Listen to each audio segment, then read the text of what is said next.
El carrer d'Andrea Doria i el de la Maquinista estan situats a l'interior del barri de la Barceloneta.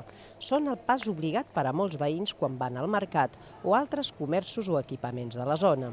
A tots dos carrers es fa una renovació integral amb l'objectiu, segons el districte, de millorar la mobilitat. Posar plataforma única, millorar els escossells, els arbres, la il·luminació, és a dir, tot el propi de la urbanització d'un carrer, i això farà, evidentment, que també els fluxos de gent siguin molt més còmodes.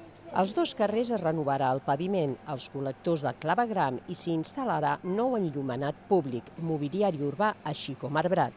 Unes actuacions que encara no són visibles i que tant comerciants com veïns esperaven per diferents motius. Todo lo que sea para bien, pues adelante, yo para mí, la verdad. Todo lo que sea para mejor, para la gente mayor, como yo también soy mayor, que no soy una niña. Yo te lo veo bien. Jo millor per la gent, vale? Jo crec que sí. Ara, a veure si algun cotxe s'hi fot a sobre i tururú que té vi. Em sembla bé, queda molt maco. Allí baix al carrer Judici també ho han fet i queda molt maco, no? Més turístic. Hi ha gent que es queixa, però bueno, hi ha de tot. A mí ya te da igual, porque esto lo hacen todo para el turismo.